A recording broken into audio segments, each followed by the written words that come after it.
Good afternoon, Wayne Koss, please. Speaking. Hi, Wayne. This is James Pankow calling. Hi, James. How are you? I'm doing fine. How are you? I'm just fine, thank you. Sitting here in Knoxville, Tennessee. Yes, I know you have quite a tour. Yeah, we have about a 2.5-monther here, and we've been out for a week, and we're slamming. Great. Regardless of the brutal heat. So you got some intense heat down there? Yeah, you guys had it too for a while, I guess, up there. Around 100. Yeah, man. Yeah, it's been brutal. Well, this is a interesting album. How'd this concept come about? Thank you. Well, I'll tell you, it was time to take a left turn. It was time to take a risk. I think the band became sick and tired of being embraced by radio for the one side of the band, which was the power ballad thing. And we, the horn section had been taking a back seat for too many years. This band is a bunch of incredible musicians, and it was time to do something that challenged that musicianship and challenged the music that is being produced today. I think we had to do something that turned some heads. We don't know what this thing is going to do, but it made us truly happy to be able to take incredible, timeless music from the 20s, 30s, and 40s and Chicagoize it. What we did is we reinvented this stuff and made it our own, and it's never been done before. People have done big band albums, but not quite this way, and we figured we'd take this music, and this is the rock and roll of our parents. We were not really completely familiar with this stuff upon first listening, so we had to listen and listen many times before we were able to understand this stuff enough to kind of reinvent it. And what we came up with was our version and our take of this great timeless swing music, and we've kind of made it, we've hip-hopped it for the 90s, and we see a whole new generation reacting to this stuff. We've been out here a week, like I said, and believe it or not, the majority of the crowds we've seen are like from 15 to 30. We're seeing a lot of younger people at the shows, and they're boogieing to this stuff. What we've done is we've recorded the orchestrations to ADAT, the Bill Watrous Big Band, and we perform it with a click track on stage. So if you close your eyes, the big band is on stage with us, and it's butt kicking, and the people seem to really get a kick out of it. That's great. It's nice to have this modern ambience that you can get with modern day recording as well, because I listened to some of these old, the Glenn Miller, and just the quality's not there. No. Well, obviously they recorded much simpler in those days. I mean, it's a case of hanging a couple mics in a room and hitting the red button.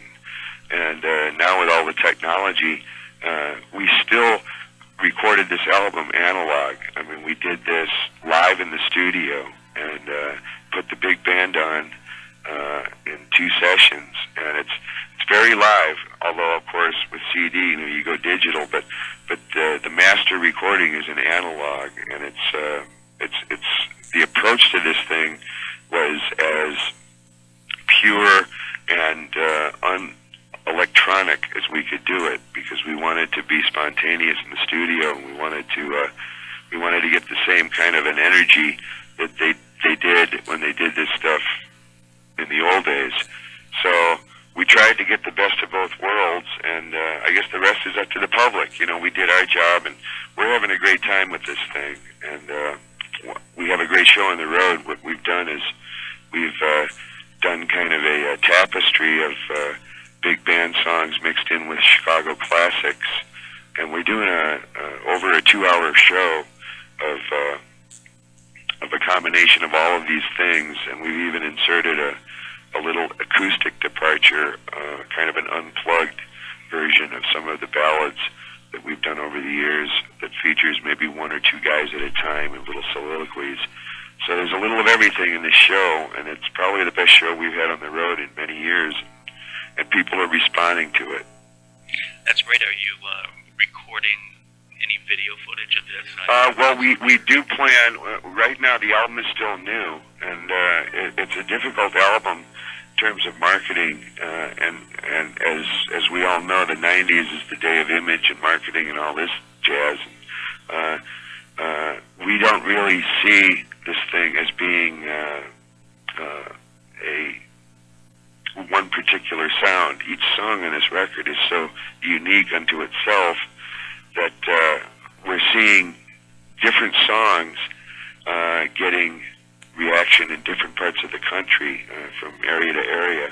So as soon as the album is out for a while, and hopefully one or two songs will rise to the top, we will probably grab one of those songs and make a performance video. It may even be in the genre of, or in the style of the old dance marathon things that they used to do. And there's a lot of possibilities here because of the modern approach to this stuff. But yeah, we do up the road plan to see which songs rise to the top, and certainly are thinking of grabbing a video out of this thing somewhere along the line. So, well, perhaps you have one. I didn't catch your Tonight Show appearance. Yeah, we did Leno with the big band. We did it with the big band live on stage with us, and that was a screamer. I mean, it was great. It came off very well, and we are going to use the big band live in some of the bigger venues. But in the meantime, the samples that we did are working very well. I mean, the big band, if you close your eyes, is on stage with us because we recorded those orchestrations note for note, and they're slamming on stage. We got Bill Watrous on stage, at least from an audio standpoint. Now, some of the guests you had on this, for instance, Joe Perry from Aerosmith. How'd that come about? Paul Schaefer from the Letterman Show. What we wanted to do, the approach to this stuff, this record is so unique that we wanted to grab some guest artists that were not typical, that were unexpected, and people like Joe Perry and Paul Schaefer and the Gypsy Kings and Jade. These are all artists that people would not expect to make a guest appearance on an album. I mean, you know, we didn't grab Billy Joel, we didn't grab Katie Lang, you know, and people that might be more highly visible in the pop industry. And I think it works in with the concept of the album, which is indeed unique. And I mean, I didn't know what a slam and blues player Joe Perry was until he did that heavy metal blues thing on Blues in the Night. Bruce Fairbairn, who did a great job on this record, and there again is another twist for this band. I mean, Bruce is known for his guitar bands, you know, from Aerosmith to Bon Jovi, AC/DC, Metallica, etc. And here he comes into this project with a horn band, and little did we know he's a trumpet player. And he actually did sideman work with the Buddy Rich Band at one point, and he's always wanted to work with Chicago. He used to be in bar bands when he was growing up, and he used to do covers of our songs. And so it was a thrill for Bruce to be involved with this project, and I think he did a fine job. You know, again, you know, he brought the best of both worlds into this project, and people like Joe Perry, who he obviously knew from his association with Aerosmith on Get a Grip, and Jade popped up out of nowhere and turned Dream a Little Dream into kind of a crossover R&B thing. And you know, Paul Schaefer goes back to Saturday Night Live. We appeared on that show in the '80s and became friends with Paul. And he's a bitchin' piano player. Certainly is. And you know, he came in and he's a very witty guy, as anybody who watches Letterman knows, and we felt that his take on the liner notes would be really really nutty, as he calls it. So You know, it's just, we had a lot of fun, and we brought in people who we thought would be fun as well. The Gypsy Kings shredded, Sing, Sing, Sing. We took the tape to Paris, and they recorded, we recorded them in Paris on the record, and they just screamed on that cut.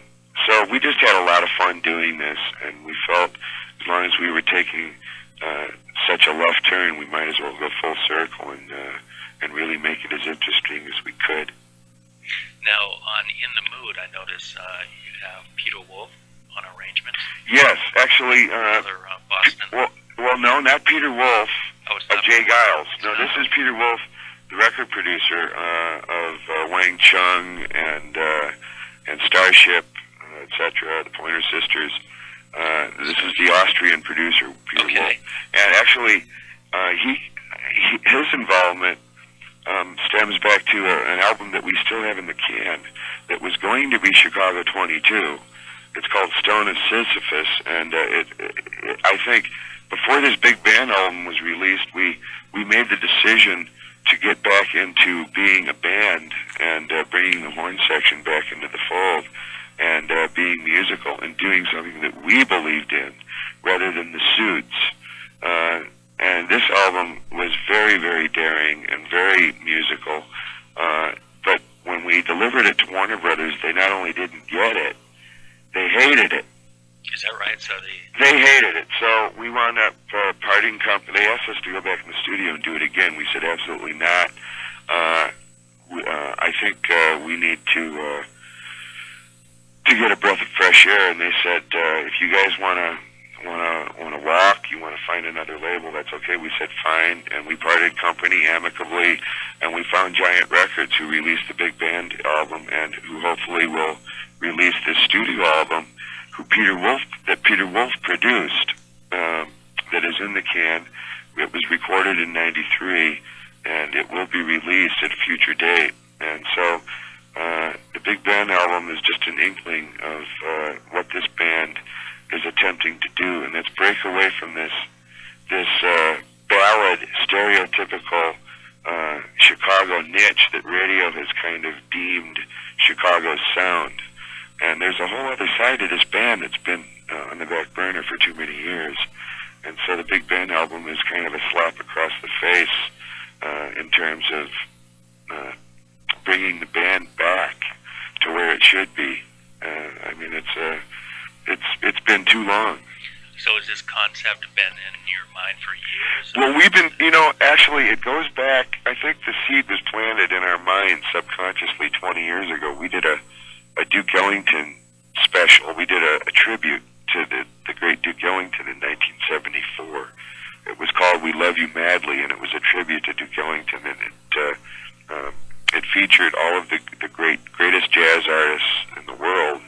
And we were the one token rock and roll act that was invited to come onto the show and do an arrangement of a Duke Ellington classic, which we did. And the Duke was very sick. He was dying of pneumonia. And as a matter of fact, he died several weeks after this show. But after the show, we were leaving the Schubert Theater, and we saw Duke being wheeled out of his dressing room in his wheelchair, and we made a point. Walter and I made a point of going over to Duke and just we had to shake the man's hand. I mean, this is a legend, and when we went over to him, we were like two scared little kids. I mean, this guy was like the king. His music is still ahead of its time. And this has been done 50 years ago, and we went over to him and we said, Mr. Ellington, we just wanted to tell you what an honor and a pleasure it was to have been invited on your show. And he looked up at us and he said, boys, on the contrary, it was my honor to have you on the show because you are the next Duke Ellingtons. And, that's something you don't forget, And, I mean, we carried that around with us and that inspiration for years and talked about doing something like this. And then, with the stagnation of this ballad format and the fact that the band was becoming unhappy and we needed a breath of fresh air. We figured, hey, why not, man? You know, it's been 3 years since we've had a record. You know, it's time to do something different. It's time to take a risk. And I think the Duke is looking down at us going, okay, guys, it's your cue, you're on. You know, so we did it. And there you go. Now, you had to leave your label over this? We didn't have to leave. We kind of mutually agreed to part company, okay? Because Warner Brothers didn't see eye to eye with us. We wanted to be a band again. We wanted to bring the horn section back into the forefront. We wanted to do some butt-kicking music. We were growing, we were becoming stagnant. We were very unhappy, and we needed to do something that fulfilled our needs as musicians.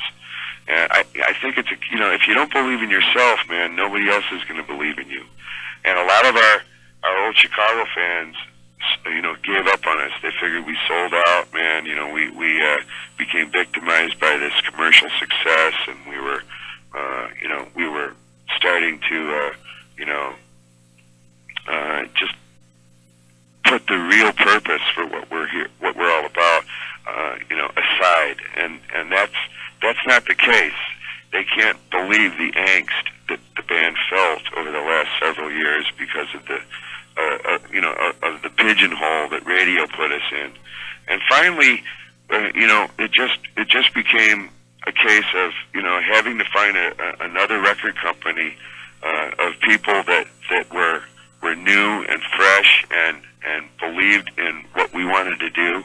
And we found that in Giant Records. So they're behind this big band project all the way. They're behind the band wanting to be a band again. And I think music needs a kick in the ass. Between you and me, I think the '90s is a case of image and concept, and it's being run by these suits who don't know an A flat from a Z. And it's time that artists become integral to themselves. And I just think it's time that we come back, and maybe nobody will hear this thing. I don't know. It's still new, and the people that it seems like it's going to be a word of mouth kind of a situation, like the very first album was. CTA was this kind of a thing. It was so new for its time. It was so ahead of its time musically that radio didn't know what the hell to do with it, just as they don't know what the hell to do with this thing. But it became an underground word of mouth kind of a success. It started on college campuses, and hey man, check this out. What is this shit? I don't know, but check it out. And that's kind of what we're seeing happening with this big band thing. People like it. They don't exactly know what it is, the young people that is, but they love it. And what we're seeing is a whole new generation getting turned on to this music that's older than we are. And we've been around for 20 years. So this is something that predates us, and we've Chicagoized it. We've done it for the '90s, and it's bringing a whole new audience into the fold. And the last several gigs we played, the majority of the crowd is like 15 to 30. Man, it's amazing. And they really like it. And they love this stuff. It's the young kids that get up and start bopping to this stuff. So maybe we've found a whole new approach, a whole new audience to this stuff. I'm not going to say that this big band thing is the first of many projects. This isn't necessarily Chicago's new direction. This is maybe just a one-shot deal, but god damn, it was fun. It was fun to do something that took a risk. And if you play it safe, man, you're going to go away. And we're having a ball. It's great to be a band again. This band has got more energy now than it's had in years. I feel like a kid up there, man. And we're cooking. We're kicking butt. Now, how do you choose what songs to play? 27 years? It's not easy, man. It's not easy. It's a good question. But there are certain songs that you have to play. Saturday in the Park, Color My World, 25 to 6 to 4, Does Anybody Realize What Time It Is, etc. You know, there are songs that we have to play every year. I mean, this band is on the road every year. We're a working band, record or not. You know, and people want to see the band just based upon the legend of the name. You know, I mean, it's great to have survived so many years, and you know, that part is really great. But now we have something new and exciting to talk about and to perform, and it adds a whole new dimension to what we've been doing for years. So this year, we're out here with those classic songs that people always want to hear, and then we add, you know, then we have the pleasure of adding this experimental big band rock and roll to the show with the big band samples. And, you know, people are really eating it up. You know, it's like it's a tapestry of both idioms. And then we've even inserted an acoustic unplugged section into the set of the ballads, where one or two guys will come out at a time and do little soliloquies of ballads that we've had over the years. So there's all kinds of unique things in this show this year. And it's over a 2-hour show. And we're having a great time. We're giving them, I think, the most musical show we've given them in years. Great. What songs are you including in the show from the new album? Well, actually, you know, because, again, the beauty of doing a record like this is songs like In the Mood, Chicago, That Title in Town, Moonlight Serenade, which, I mean, these songs are recognizable to a lot of the older folks in the crowd, and to hip hop them and rock and roll them, you know, it kind of brings the older audience who recognize these songs together with the young kids who don't necessarily recognize the song, but they hear Chicago. I mean, because we've Chicagoized these songs. It's not like we're up there doing a spang-a-lang faithful swing tune. I mean, because the young kids would start going to get popcorn if we did that. So by modernizing these things, we've brought a timelessness into the music, and that allows us to do several of these songs. We're doing like 6 songs from the new album. We're doing In the Mood, Goody Goody, Chicago, Moonlight Serenade, Don't Get Around Much Anymore, which is very much like the old Chicago stuff used to be. What else? Night and Day, complete with the Lion King African kettle drums and the bird calls and the flutes. That kind of comes out of this acoustic thing, and it's done atmospherically with lights and production. And so this material is allowing us to really put a very interesting show together. It's a killer show. You added a different vocal flavor to some of the songs. You really expanded on them, I noticed. Well, the vocalists, because of the fact that we were allowed to do a real lobotomy on this music, we had carte blanche in terms of not only the instrumental approach, but the vocal approach as well. And we even created vocals where there weren't any, such as In the Mood. I mean, that vocal is an original lyric that we just inserted in there, almost a kind of a rap thing that we threw in there. And so, the vocalists really had a chance to sink their teeth into this stuff and have a great time. So it provides for a very musical tapestry that we can do on stage. And beyond this, you said you have, Chicago 22 in the can right now? In the can, yeah. So you do have some new material that's... It's a butt-kicking album, and like I said, maybe it was a good sign that Warner Brothers hated it, because it wasn't the same, look away, baby, look away. I mean, Diane Warren is nowhere to be found on this record, you know, and with all respect to her, she's a great songwriter, but, I mean, Diane Warren is not what this band is, you know, the 3-chord ballads. And, yeah, it's true, that song was Billboard Single of the Year. But, man, you know, when you're in it for the money, man, you're in it for the wrong reason. You know, commercial success should be a result of your faithfulness to the art. And, you know, it was time that we became a band again. And this album in the can is a band album. It was live in the studio, very spontaneous, very daring in a lot of ways. And Warner Brothers didn't understand it, you know. So we're proud of this album, and it will be released at some near date in the future. It was recorded 2 years ago, so we'll probably want to take it and remix it. Do you see a big difference from the bands who started in the 60s for artistic purposes compared to today, where it seems like they're looking really more to just to seek the glamour and fame and the sales? Oh, yeah, man. It's all, you know what? The 90s is called the almighty buck. It's image. You know, it's image. And, I mean, I don't want to get specific, but it seems to me that the music today has no real melody or lyric. I mean, it's almost. I don't know what word to put on it.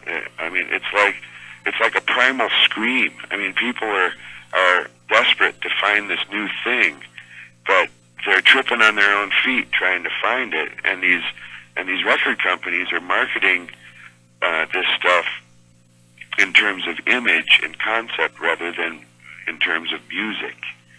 And hopefully we can make a small dent in what's going on today and bring the quality of music back up to where it should be. I think the listener has been deadened by so much,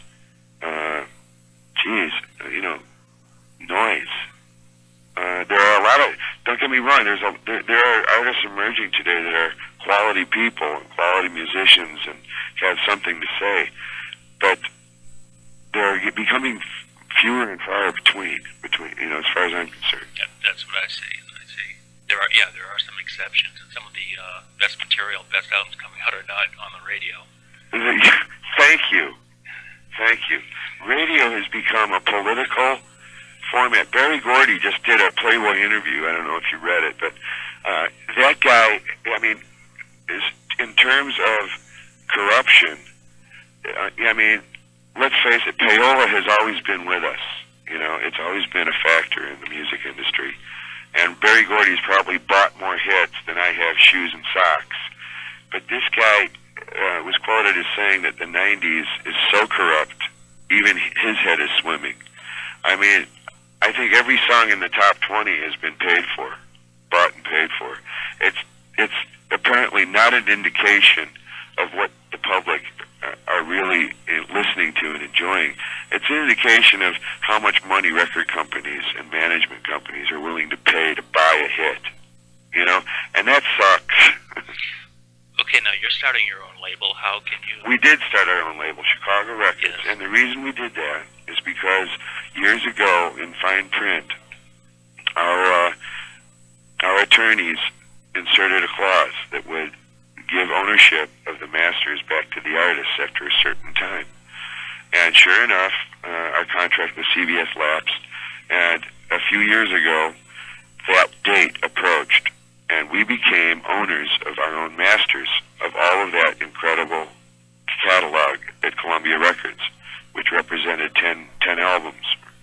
And not only that, but there are 450 master reels in a vault in New York, which include outtakes, unfinished songs with Terry Kath that were recorded up at Curb Ranch that we intend to find and re-record or add to. We can finish them today and release them as new songs, kind of like the unreleased Prince tapes that he had recorded and never released. These are things that have never been released before, and outtakes from things we did for years at Columbia that have never been released. And we can take these master tapes and take them into the studio and record on them. What do they consist of? Are they alternate takes, or are they... Some of them are original songs that have never been released, that were written years ago and never been released. And we can take these things and finish them in the context of what we are now, with Terry's guitar and, the whole bit. We can put Jason and Bill on there vocally and just just do anything we want with this stuff. Not only that, but we can market other artists. We can be a record company for whoever we want to be. I mean, if an artist is looking for a label, we can sign them and we can release their product on our label. So it opens up a whole new venture for this band in terms of what we can do, in terms of being a force in the industry, and maybe having something to do with improving the quality of music. Are you seeking artists for your label? We're not actively looking right now, but let's put it this way: we're keeping our eyes and ears open. Are you familiar with the Master Sound 24 Karat Gold, the remastering, I should say, of the CDs? Yes. Uh-huh. Do you have any of yours? Because I've got one of yours with the original album. Yeah, well, we're familiar with that stuff. In terms of what we release or how we approach this, that's all kind of being investigated by our people. Let's put it this way: the possibilities are limitless. We are a record label. We have our people in place, and the rest is basically a creative decision. What to do with what, and it's great to have the freedom to be able to do things like that. Where is that located? Is your label in California? Yes. Okay, so you've got a 14-date run here on tour. That's quite... Actually, we have a 75-date run. But 14 days in a row. Yeah. This is an intensive tour.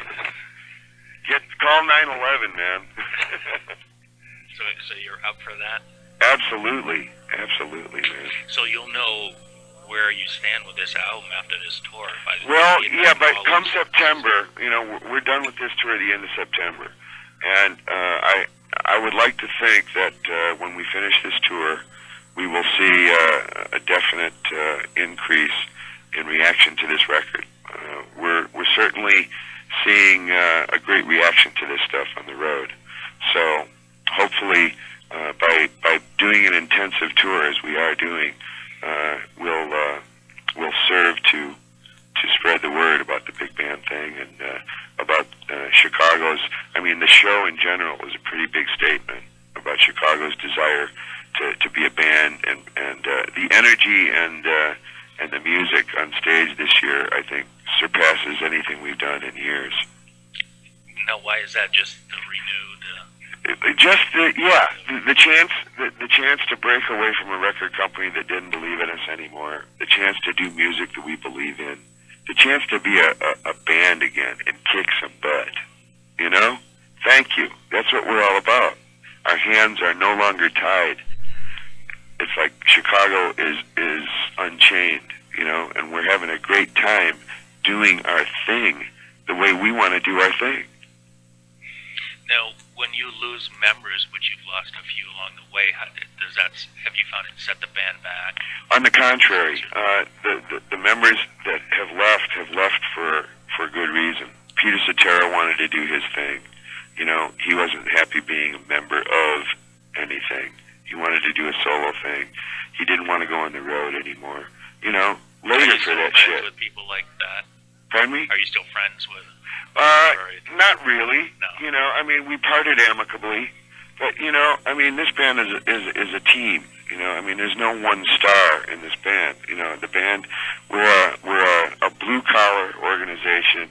We're here for the music, not for the stardom. We're musicians, not stars. And I think he wanted to be a pop star. Get the fuck out of here, Well, I don't wish him any bad things, but his solo career hasn't exactly been burning down the house because he doesn't like to go on the road, Peter loves Peter, and that's his thing, fine, but there's no room for somebody like that in this band. And when we replaced him with Jason Scheff, we've been doing just fine. And Bill Champlin has been in the band now. I mean, the new guy, Jason, has been in the band 12 years. Bill's been in the band 16 years. So the new guys aren't really new anymore. We replaced Danny Serafin about 6 years ago with Tristan Bowden, who's one of the finest drummers in the business, because Danny didn't want to play drums anymore. He wanted to manage the band. He wanted to play laptop computer, and that's not what we want. We want to be a band, we don't want to be businessmen. We want to be musicians. So the changes we've made in the band have been for the best, and it's very apparent on stage and on record. So you enjoy being out on the road with this lineup, obviously. Oh man, talk to me. It's a blast. So where do you go from here after this? Well, we finish the States the end of September. Eric Parsegan, I don't know if you read People magazine, Eric Parsegan, who is the ex-coach of Notre Dame, Fight Irish. Do you know who Eric Parsegan is? You just described him briefly. Okay. Well, he was probably the winningest coach in college football, right up there with Joe Paterno in Michigan. The Vince Lombardi of college football. This guy is famous for his coaching at Notre Dame. His grandkids have a fatal disease called Niemann-Pick. He has started the Eric Parsegan Foundation for Niemann-Pick, and we're going to go back to the last gig of this tour is a benefit concert at Notre Dame University for the research and cure of Niemann-Pick disease. And so we are jumping on Eric Parsegan's bandwagon. We are going to raise money for his foundation and perform at Notre Dame, and probably perform on the field at halftime with the Texas A&M at the Texas A&M Notre Dame game. And that will be the last gig of the United States run. Then we're going to take a little time off, and then we're thinking in November of coming out and just doing theaters, and maybe even doing some dance concerts with this big band thing, and maybe using the big band on stage, and doing proscenium theaters like Radio City and the Fox Theaters, and putting a dance floor in on the orchestra pit, and inviting people to come down and dance to this big band stuff, and really do a big band, hip-hop, rock and roll thing, dance concert, which hasn't been done, and that sounds like it'd go over very large. Well, we're talking about it right now, and we're keeping our fingers crossed that this summer tour will pump the album enough to make that indeed feasible. So it's kind of a wait-and-see thing right now, and then January and February we're looking at Japan and Latin America. So we're going to be busy boys this year. How is your sales overseas? Well, Robert and I went to Japan about 3 weeks ago and just did a week of intensive press. And the album is almost gold in Japan as we speak. So what we did over there really worked. We've always had a career in Japan, for whatever reason. They love the music over there. And it looks like the album is becoming a very big success over there. And in Latin America as well. We've broken records in Mexico City and in Latin America. So we have a whole other career on that side of the world, and so it looks like we will indeed be going over there because the album is doing well. And not only that, but the fact that in terms of Latin America, there are some songs on the record that are very Latin-oriented, and those songs are doing very well over there. Moonlight Serenade and Caravan, etc. So I'll tell you, it's great. We're just very lucky people to have such an enduring career. I mean, I don't know why, and I don't know what the reasons are, but shit, man, I'm not going to look a gift horse in the mouth. I'm just a lucky guy to have such a great career. I mean, we're paying the rent and doing what we love. I'm sure you're paying the rent quite well. Has it sunk in where you're one of the most significant bands in recording history? Well, we don't think of that. We really don't. We're too busy. We don't think. We don't kind of, pat ourselves on the back and think of our accomplishments. We're too busy looking at what we have to do for tomorrow. From what I understand, we're due for induction into the Hall of Fame, you know, and the Hall of Fame has been in touch with us, and I don't know if we're going to be inducted this year or next year, but that looks like it's around the corner. That will be a nice thing, you know, another, you know, feather in our cap. But again, you know, if you start becoming preoccupied with, you know, your tchotchkes and your accolades and stuff like that, I think you lose focus. I mean, I think it's more important to look at tomorrow and see what you have to do to be around tomorrow than what you've done. And, you know, I mean, just the other day I woke up and I went, shit, man, it's been 28 years and we're still trying to get this right. Maybe that's the secret. We haven't gotten it right yet. Now, how'd you start the whole band concept with the horns and all that? Well, we were a white soul band, you know, in the club days. I mean, nobody had been really doing anything with horns other than soul acts. I mean, that's why we covered Wilson Pickett tunes and Otis Redding and the Four Tops and, you know, stuff like that. The Righteous Brothers, and then we started doing Beatles songs. I mean, the Beatles started using horns, Magical Mystery Tour, and Got to Get You Into My Life, and we started doing Beatles tunes and soul tunes. And then, you know, and the people were loving it because we were basically a rock and roll band with a horn section. Whereas Blood, Sweat, and Tears came along, and they were kind of more into a jazz thing. And, you know, then there were other horn groups, you know, that came around, and, you know, Tower of Power, who still worked, but they were more R&B. But we were pretty mainstream pop, rock and roll, with a horn section. And I think because of the universality of what we were doing, you know, it just kind of became an enduring thing.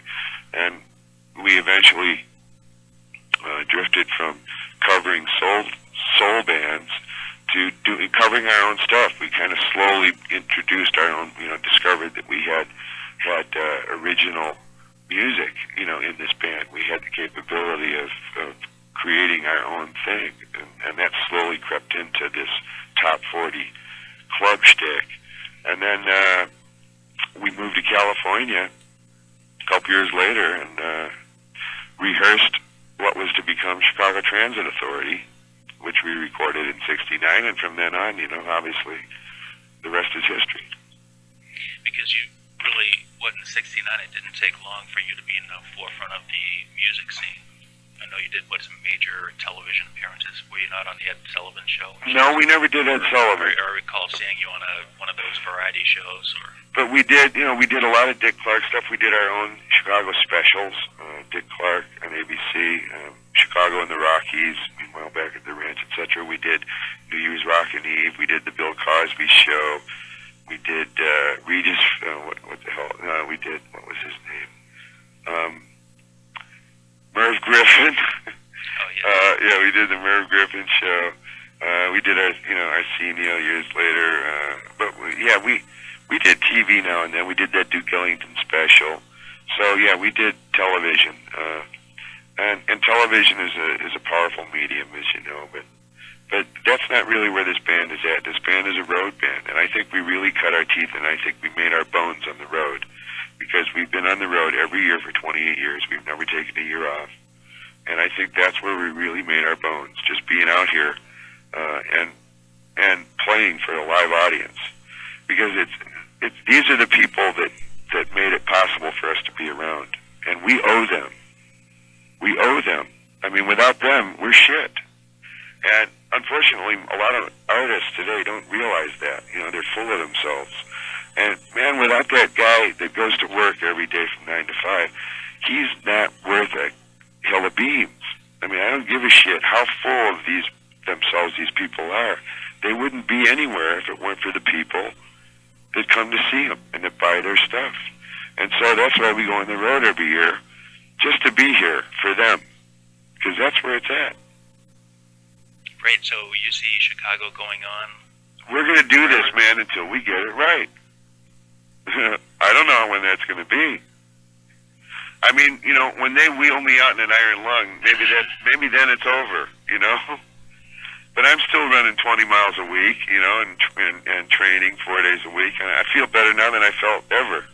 we used to do drugs, man. I don't, and we grew up, we got out of that, man. The 70s was a wild time, and we experimented, we did all that shit. We got complacent. We were rock stars and all that crap. We went through that. And, believe me, we've seen it all. We have seen it all. And you learn by your experiences, unless you're a total idiot. And somehow we've taken all of these experiences over the years and we've applied them to good things, and we've put things in perspective. And we're out here to make music. We're out here because we're lucky to be out here. And without the people that came to see us, without you guys, we're shit. So how do you want to be remembered with everything you've done? We just want to... You want to get it right, but what's... I guess every artist wants to leave something behind, immortality in terms of music. If our music is still embraced and enjoyed long after we're gone, then we've done our job, whatever that is. Okay? So, what about recording? You've got your own label now, so you'll go into recording after you're done this project, after your world tour? Well, we don't know. We have to wait and see what happens with this album. We have to re-release, this album that I was talking about, and we're gonna see what happens. Right now, we just want to get through this tour and enjoy this big band album while it lasts, and just see what's going on right now for the moment. Well, it's good to hear you're getting some tremendous feedback, and I look forward to a theater show. That sounds excellent. Yeah, we would love to pull that off. I mean, it depends upon, how well this album does. Well, I think even in your own right for the band itself, for ticket sales or something like that would do well. Yeah, I mean, if nothing else, it'd be fun to try it, and I think people would love to have the opportunity to come down in front of the band and boogie, and be encouraged to do so, Get out of your seat, come on down, party with us, big dance floor, let's boogie, and that hasn't been done in years. There's a few in Boston, large, big dance clubs. Yeah, well, that's what we're looking at. We're looking at big dance halls, like they used to do, man. People used to come out and dance cheek to cheek in front of the band, and that we'd like to see that come back. That could be really cool. Excellent. I appreciate your time. I know you've got to get going here. Yeah, man. Hey, Wayne, it was a pleasure. And I hope that I can't catch you at this coming show, but I've got some people going only because I had a prior scheduling. Yeah, well, hopefully they'll give you a good review. I'm sure they will. When's your next? So you won't be in the Northeast after this? No, unless, again, if this theater thing comes about, we may be back up in your neck of the woods in November. Well, of course, there is probably